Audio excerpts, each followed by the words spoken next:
Hey guys, and welcome back to my channel. Today I am here again with Carol, Fasting Flower from Instagram. If you guys didn't see her previous video with me where we went over her entire weight loss journey, Carol actually lost 85 pounds in her 50s with extended water fasting. She doesn't like to say lost weight. We say that for YouTube, but Carol likes to say that she released those pounds because she never has the intention of ever gaining that weight back again. So today, Carol and I are actually going to talk about sleep and just the benefits of that, as well as how caffeine affects your sleep. So good morning, Carol. Good morning, Christina. Thank you so much for having me again. It's lovely to see you and lovely to be with you. It's so great to have you on the channel again. I know a lot of your coaching clients actually have been wanting you to do another video, and they are trying to talk you into starting your own channel, which maybe you'll do one day. But for now, I'm glad to have you here with me. Thank you. I just want to really quickly say that if anybody does want to follow me on Instagram or have any kind of coaching with me, I do it for free. I don't charge anything. I don't sell anything. If you do want to do coaching, if you do want to follow me, you have to have a meet and greet with me. That's the only way I will allow you to follow me, just so I know who you are, what you're about. Just talk about your journey, touch base on how you're doing with your journey, if there's any areas I can help you with, or if you just want to follow me. But again, we have to do the meet and greet in order for you to be able to follow me. Just wanted to put that out there. Thank you. And so as far as sleep, I guess, I don't know where you want to start with sleep, just like the most important things, or do you have any recommendations for people if they struggle falling asleep at night? I'll be plugging some books, absolutely. Okay. That's what I was going to say. I should know you have the books for sure. Books is, of course, why we sleep. And people think, I'll sleep when I'm dead type of thing. You've heard that many, many times with people saying that statement. And it's very, very sad to hear that because, again, people aren't understanding that we absolutely do need sleep. As adults, we need between 8 and 9 hours of sleep. I know that's not always possible, but that is what we need. When we go through our day all day long, we are going through our day repetitiously. Our brain allows us to do whatever it is we need to do. We shower, we dry off, we drive, we walk, we talk, we cook, we do everything we need to do because our brain allows it. At nighttime, when we sleep, is when our brain needs its time to rest, repair, and recover and do the things that it needs to do. At nighttime, your memories are, anything you've learned today and all your memories today will be taken from your small-term memory to your long-term memory. There's so many different things that your brain needs to do during the night while you're sleeping. Your brain paralyzes you to a certain degree as well. That's why when you kind of pick up somebody's hand when they're sleeping, it falls kind of dead-like, because again, your brain makes you a little bit paralyzed while you're sleeping. And your brain also keeps your temperature, regular temperature all night long. You have to be the correct temperature, body temperature all night long. That's why if you wake up in the middle of the night and you're a little bit cold, you reach for another blanket, but you go right back to sleep because your brain allows you to go right back to sleep. You don't need to be staying up for the rest of the night because you woke up to grab a blanket. Same thing if you're too warm. You'll kick your foot out of the covers because you're too warm, and then again, you go right back to sleep. Your brain also keeps your heart rate a certain rate all night long because we're not going anywhere. We're not doing anything. We're not moving. So it's a nice calm rate. Same with your breathing. Your breathing rate is nice and calm and relaxed as well. We're not moving. We're not going anywhere. We're not doing anything. There's so many different things that your brain needs to do during the night. You have to go through your REM stages, which come every 90 minutes. You have to go through the non-REM stages as well. People can actually go through psychosis, nervous breakdowns, all kinds of horrible things, not getting proper sleep. Over a period of extended time that you're not sleeping correctly, these kind of things can happen. So again, sleep is vital, and especially as fasters, we want to get the best of everything we can get. Sleep pertains to everybody, but I teach and coach about fasters. So as fasters, we need the best of everything, the best exercise, the best sleep, the best, food, the best fasting that we can do, everything that we need to do. And you have to remember too, Christina, that we don't run off clocks. Our bodies run off the sun, our circadian code, our circadian rhythm, we run off the sun. So it's very important to understand that too, that you can look at a clock, but it doesn't matter what the clock says. It's what your body's feeling and thinking and, designed to do. So again, between 4:30 and 6 p.m.-ish, give you that kind of time frame, is when our body starts to cool down, because our body's very intuitive. If you think about it, we make babies. Our bodies make babies as women. It's an amazing thing that our bodies do. It just knows how to do these things. So of course it knows about timing. So again, between 4:30 and 6 p.m.-ish, we start cooling down. Our body starts to cool down for the evening because our body knows we're going to be getting ready for bed soon. The melatonin starts kicking out. So it's very important that we start, getting ready for bed. Light has become a big thing, a big factor in our homes now. People are changing their light bulbs. They're learning about light bulbs. They're learning about too much light. It's kind of waking us up again before bed. I had actually had my husband change the light bulb a few months back before I read this book. I said, I need a brighter bulb in the night light here, in the lamp beside the bed here, because I need to read at night.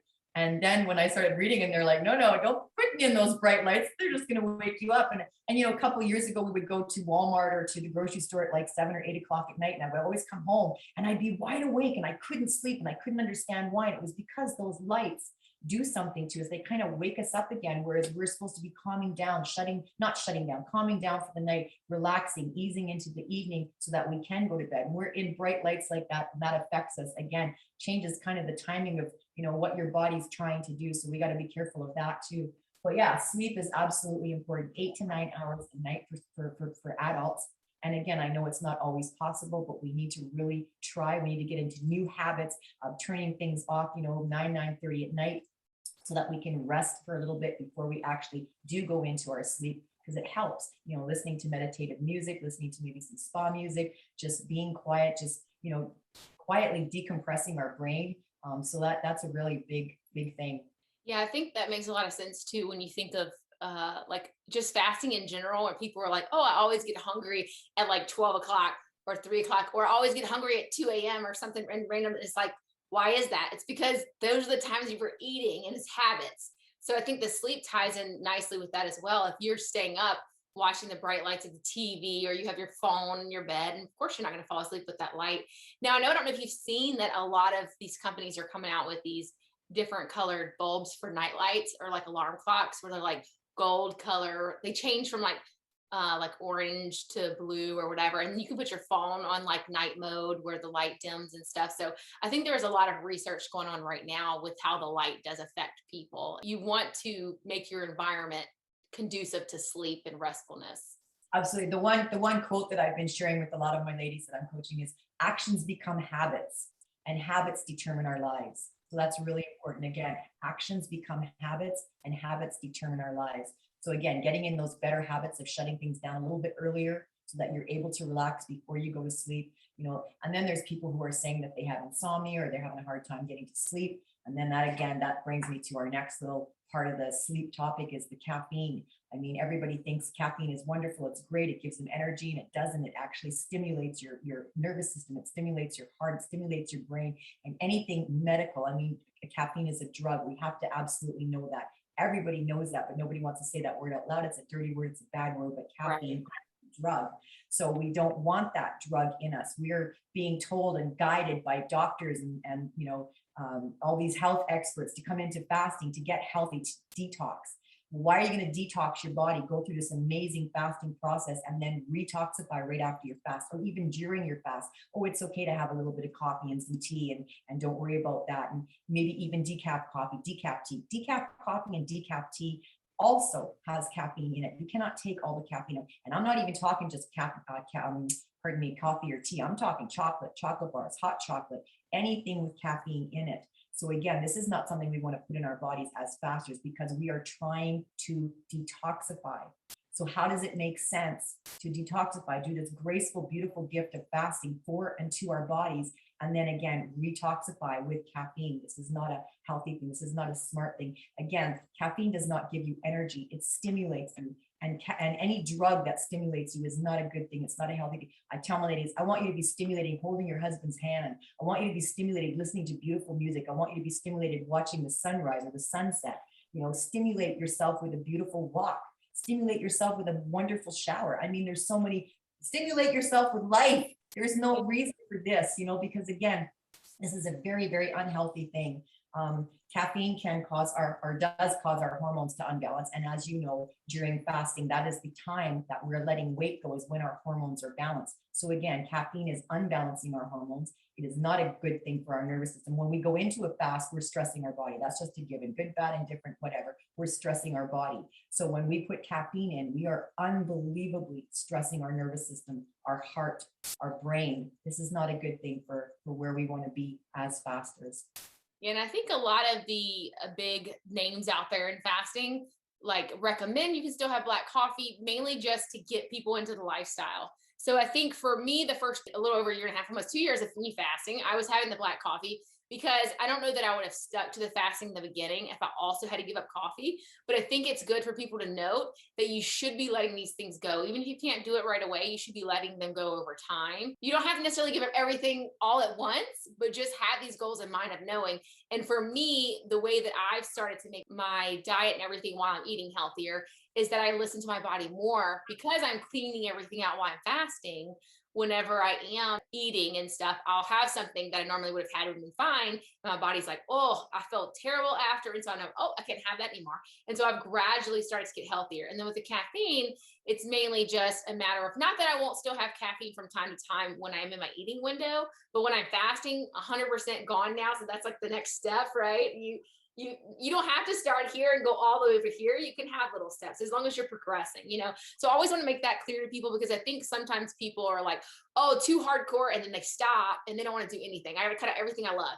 And so I usually come across to people as like, look, if you're all or nothing, like you want to jump right in and do the best thing you can, it's like water only, whatever. But if you need to take little steps, it's okay. But just keep in mind, this is what's happening to your body when you are taking caffeine in.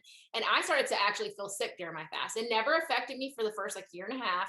And in the last few months, it started to get where my heart was really racing and I wasn't going any longer. Because sometimes when you're used to a certain length of fast and you go longer, you will have the heart racing. I've been doing an extended longer fast right now, and I have had a lot of the heart race. Even talking like this, my heart starts beating faster because I'm doing such a long fast. So that's normal, but I'm not having caffeine added to it. Like you said, stress in your body, that just adds a whole nother level. So that's something I just want to clarify with people as well, is that we're telling you guys the optimal things, but it's okay to take baby steps to get there, right? You just don't want to always give yourself that excuse and never move forward. You want to make sure that you are moving forward. Absolutely. But I agree with that. That's great. I just want to also make sure that people understand that it is a drug. It is not something that, right. It's the one drug that like everyone is okay with. Yeah, because it is legal, not illegal. A legal stimulant, yeah. And just think about how long it took us to get the cigarette corporations to put warning labels on their cigarette package. It took us decades and decades and decades. They used to have pregnant women on their ads. Oh my God. It's going to take decades for them to start putting warning labels on the caffeine products, because again, it can cause and does cause heart palpitations. It's again, very, very stressful on the nervous system. It's not good. I tell my ladies, when I meet a lady who is on caffeine, I'm truly not meeting her, because she is not in control of her thoughts, of her feelings, of her emotions, because caffeine actually runs you. I mean, if you think about it, it is a drug. It is a dangerous drug. It runs you.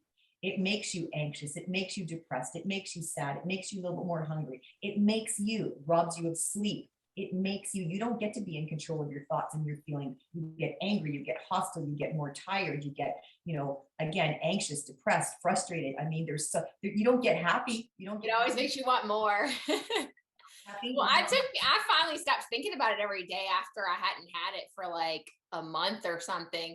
And now I don't think about it every day, because I'd wake up every day and think, man, I wish I could have my cup of coffee. And then finally one day I realized I wasn't thinking that anymore. Like, oh, I hadn't thought about coffee this entire week, Really funny, because people think it gives them energy, like I said, and it's funny because it's a temporary, just like a candy bar gives you energy, right? It's a spike of insulin, you feel great, and then you crash. Yeah, and then it says in the book that kids get up, they jump out of bed, they bounce, they're going, go, go. We can do that too, as long as we don't have caffeine in our body, because the caffeine actually makes us more tired. And the more caffeine we have, the more tired we are, the more anxious we are, the more depressed we are. Because again, it is this thing we've used over time as a crutch, but it's damaging us. It's hurting us. Just like any drug, you need more and more to have this effect. People think they're having a cup of coffee, and they're putting it in these great big thermoses, which now that cup of coffee is like 10 cups of coffee. And then by the time they get to work, they're filling up that thermos again. And then they're filling it up again at lunchtime. And then they're filling it up again for the drive home. And then they're wondering why they can't sleep and why they have to go to the doctor. There is so many people, millions of people diagnosed with depression, clinical depression, on antipsychotic and antidepressant and anxiety medication. And then they're finding that some of those drugs even contain caffeine. So here they are having caffeine all day long with their coffee, and now they're having medication that contains some milligram of caffeine as well. So instead of the doctor sometimes asking what their caffeine is, and some of the doctors aren't even realizing that there is caffeine in these particular drugs that they are prescribing, because doctors don't know every single solitary ingredient in every single drug they're prescribing. So that's kind of dangerous too. So you have to be careful. So you've got someone who's clinically or, diagnosed clinically depressed on medication, still drinking coffee, not getting better, not feeling better, still taking these pills, going back, maybe getting a second pill. Now they're on 2 pills. Now they're still taking their caffeine every day, drinking their coffee or tea. And it's just this wheel, this horrible wheel that they're just going to keep going around on. And it's just really sad. And I just want to help educate people that the dangers, again, the hidden dangers, wake up to the hidden dangers of caffeine. I mean, it's a dangerous drug, and people just, they don't understand it. They don't realize it because they're not being taught. They're not being shown, because again, the coffee companies the caffeine companies industry is multi-billion, trillion, zillion dollar industry. They want your money. They don't want you to know the dangers. Right. They don't want you to understand what is really happening. Some of them don't even know what's really happening to your body. You have to think about every body, and everybody is different. We're all different. How, you could have 10 cups of coffee, I could have 20, and we'd be the same. You could have 2, I could have 7. I mean, every body and everybody is different to whatever our chemistry is made up of. So, but I mean, again, caffeine is a drug that you can look up research, you can look up papers, you can look up anything you want. Well, this is good, caffeine's good for you because this study, because that study said, because it doesn't matter what any studies say. I don't care what the bottom line, the only thing you need to know is caffeine is a drug. You can run around that all you want and try to circle it and figure it out and, and analyze it and, whatever. It's a drug. So we have to just know that that's just plain and simple. That's what it is. So, yeah. Well, you also just celebrated your 1-year anniversary of giving up alcohol. So congratulations for that. Is it reading your books and researching through fasting that kind of led you to just wanting to give up alcohol, or was it the way you were feeling? I love the autophagy benefits of fasting. Absolutely. And a lady that I used to know, she had let go of alcohol, and she'd said that I just let go of alcohol. And I thought I can do that. And I just let go of alcohol too, because I really love the autophagy benefits. And why am I going to fast, do this amazing, beautiful, graceful gift of a fast for my body, detoxify myself, cleanse myself, rest, repair, recover, and then turn around and have wine, and then autophagy, and then wine, and then autophagy and wine? It just started to really not make sense. And I just wasn't feeling good, and then once I let alcohol go, it took it to a whole new level of fasting. It was amazing. And then again, letting the caffeine go. And I mean, I'm not a toe dipper, like you say, I'm not a toe dipper. I'm a jumper in. So I just, no tapering off and going You're down. all or nothing person. I find sometimes if you try to taper off, sometimes it gets away from you and you start, tapering back up. So I just like to just let it go and be done. Yeah, I think you have to have some self-awareness with that, because some people know if they cut everything out, then they're not going to stick to it, or because I can be that way sometimes.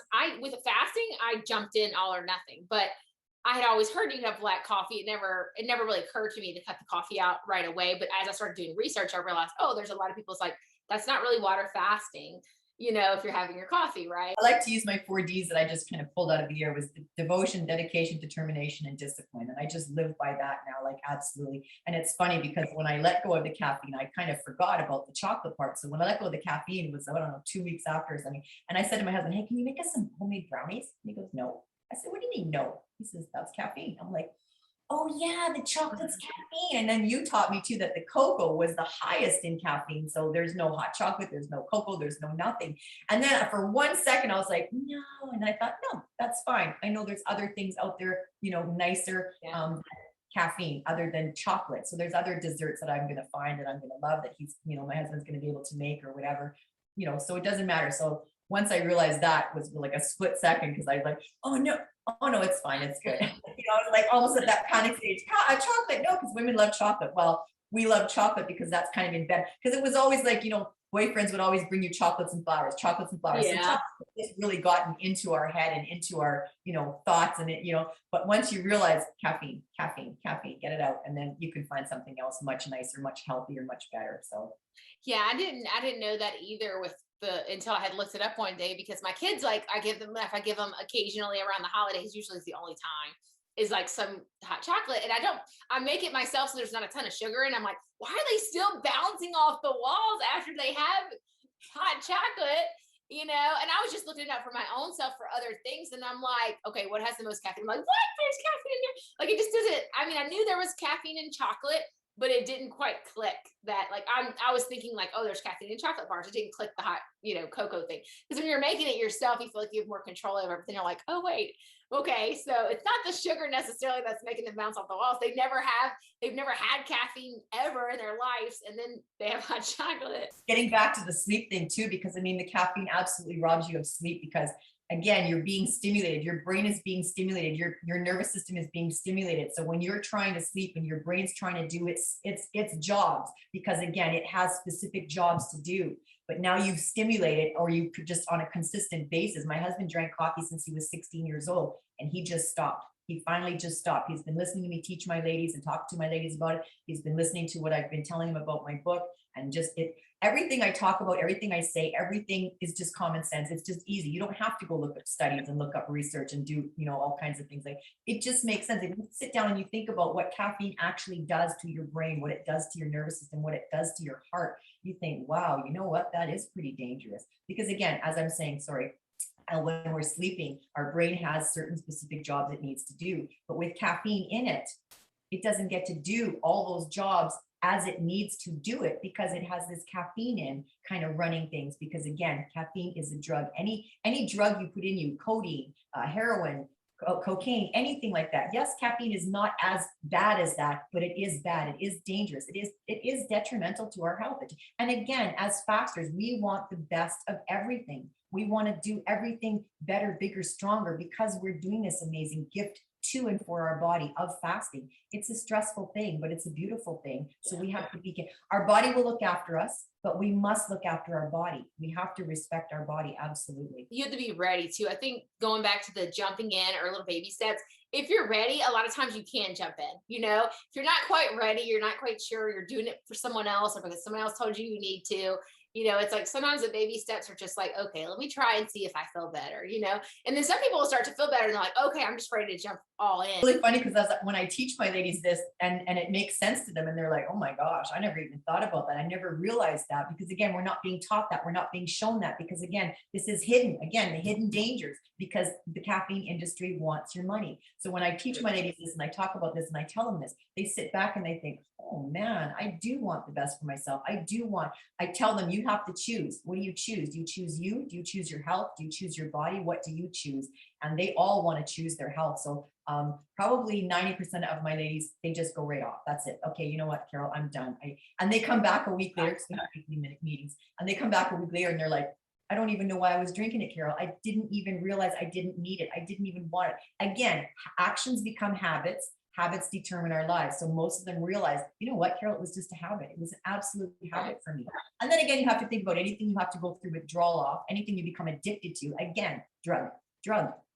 So that's the biggest thing for me for caffeine. Was the reason for me with caffeine for tapering off was to make the side effects less, right? Because you're not going to take, I know some people, they just cold turkey, but then they'll take like Advil or ibuprofen or something when they're fasting. They're like, no, don't like take Tylenol for your caffeine withdrawals. You do better to have a tiny bit of caffeine to get through than to be taking a medicine that your liver's now trying to metabolize, So I think people have to think through those. Sometimes people don't think, they're so used to, like you said, habits. They have a headache, they take a Tylenol and they're fasting. And now you're having these medications on an empty stomach. And it's like, I don't even like to think about what that does to your liver, which, like, going back to the alcohol thing, I've heard that like one glass of wine, it can take your liver like an entire week to detoxify. Now, I don't know if that's true. I've heard that and have to look it up to see if that's actually accurate, but I've heard stuff like that. So and I think that's probably a little lenient on time wise, because in the caffeine blues here, it's saying, again, as you know, every body and everybody is different. It can take you 2 to 6 weeks to actually get the caffeine out of your system. So what is the alcohol? I wonder what that content. Oh wow, yeah, that might be even. You would think, yeah. I guess it all depends on how your body metabolism. Because some people's bodies a faster metabolism with certain things, kind of like certain people with medications. Like when I worked in dentistry, people, which is kind of funny, but redheads have a much higher tolerance to anesthetics. So you have to give them more numbing medication when you're doing dental work on them, or if they're going under for a procedure at the doctor. So everybody, I mean, even like those types of genetics can totally change how your body metabolizes stuff. As not to mention your height and your weight. If you're like a 6'4", 200-pound man versus a little small, woman or something. And then also the inflammation for me, it took 6 weeks for the pain to stop, because I didn't even realize it was was from the alcohol, but I would have such unbelievable pain in my neck, in my shoulders. When I was drinking alcohol, I couldn't lift my arm more than this. I could not physically lift my arm. I had such pain. So it took 6 weeks for all that pain to clear up, which I finally realized and understood that that was inflammation. So again, alcohol can completely cause you inflammation, pain in your neck, pain in your back, pain in your wrist, pain in your knees, even anything, inflammation, anything that causes you inflammation obviously causes you pain. And if you think about it, the inflammation is not just in your lower body. Inflammation is in your body. You know, it's in your brain too. That's kind of that diabetes of the brain Dr. Mindy talks about. So again, that's another book I would love to plug, please, is Brain Maker. Although this book does talk about the benefits of caffeine, I'm not promoting that, but this book also lets you know that everything we eat and drink makes us feel a certain way. There's that saying, you are what you eat. I'd love to change that. I'd love to find that. I'd love to say you feel what you eat, because when you eat bad foods, when you eat crappy foods, fried foods, takeout foods, bad foods, we all know what bad foods are. We feel bad. We feel guilty. We feel tired. We feel sluggish. We feel depressed. We feel anxious. We feel unmotivated. We feel bad. We just feel awful. When we eat good foods, when we eat healthy foods, when we make the wise choices on what we put in our body, we feel good. We feel amazing. We feel determined. We feel focused. We feel grounded. We feel energy. We sleep better. We don't have inflammation. We feel amazing. So again, Dr. Minnie did a video a few weeks ago and she said, can fasting make you happy? It absolutely can. It absolutely can, providing you're eating and drinking correctly and clean. Again, I really promote clean fasting, water only, because again, that's the healthiest thing for us. And again, you want to be your best version of you that you can be. You want to be your healthiest. So you know what? This fasting lifestyle is for anybody and everybody. It's attainable. It's sustainable. It is for anybody that has an open mind, open ears, open heart to hear and understand what this lifestyle has to offer. Absolutely. Well, I did have one more question about alcohol. Were you like having a glass of wine with every meal? Or were you just like an occasional like weekend kind of wine person? Since you said it took so long to clear the inflammation out, I'm just kind of curious how often. Yeah, I probably drank a few times a week. I mean, not an alcoholic, but just really enjoying it. Every TV show you turn on, every movie you turn on, even commercials here in Canada now are absolutely ridiculous with alcohol commercials. And one of my ladies is in, I think it's Norway, and she says Norway, they don't even allow alcohol commercials or any kind of commercials like that, because they don't want especially their younger generation influenced with that alcohol. Yeah. I really love. But yeah, you start, just before your meal, you're having a glass of wine, thinking about what you're going to prepare. And then you have a glass while you're preparing your meal. And then you have a glass during your meal. And then you have a glass at night, and this kind of, again, actions become habits. Habits determine our lives. So again, and it's so funny because I didn't even start really drinking till I was about, I think it was about 45 or something like that. I didn't even really start drinking till then. I didn't even appreciate the alcohol. I didn't appreciate the taste or the smell even. I just did it because I felt grown up. And I kept thinking, it's like a social thing. Yeah. What a silly reason to drink alcohol, to feel grown up. Same with, I know a lot of people who are drinking coffee because they feel grown up. Because you think about our children too. You think about our children and how they're excited to turn 16 or 18 and you're going to allow them to have coffee, and how ridiculous that is, because you have to think about from birth to age 23, 24, our children, their brains are still developing, still growing, still changing.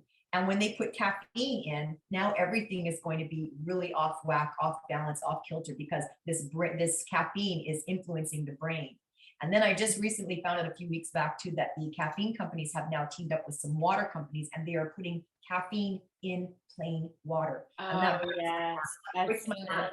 You have kids going into stores who don't know that there's caffeine in this water. They're just grabbing a bottle of water. A pregnant lady grabbing a bottle of water who's not reading the fine print saying caffeine, caffeinated water. She's not, because it's not going to say caffeine, caffeine on here. Because again, they don't advertise that in a big way because they want your money. They don't want you to know that it's in there sometimes, the dangers are rare. So you have a nice pregnant woman who's drinking this caffeine now, and now she's, her hormones are already out of whack with being pregnant. What's it going to do with this caffeine? And not to mention the children I just spoke about. Some of them, they might think, oh yeah, I want a caffeinated water. Some of them don't know they're having it. So again, their brain is being influenced by this caffeine now. Like it's atrocious. It is so sad. So we really have to be, careful of what we're doing to and for our body, and watch out for our children too. Absolutely. Yeah, that's good. Yeah, I know my husband bought me some sparkling waters that had caffeine accidentally a couple of times. And I'm like, don't be getting these again. Cause it says it on there. It's just not very big. They started putting in the sparkling water. So I I didn't did even know notice that. I didn't even know that. I heard about the plain waters just a few weeks Uh-huh. back, but I didn't even know about the sparkling Yeah, a waters. couple months ago, it was before I had cut out caffeine while I was fasting, but it was in the middle of when I was like starting to transition to cutting out caffeine while I was fasting.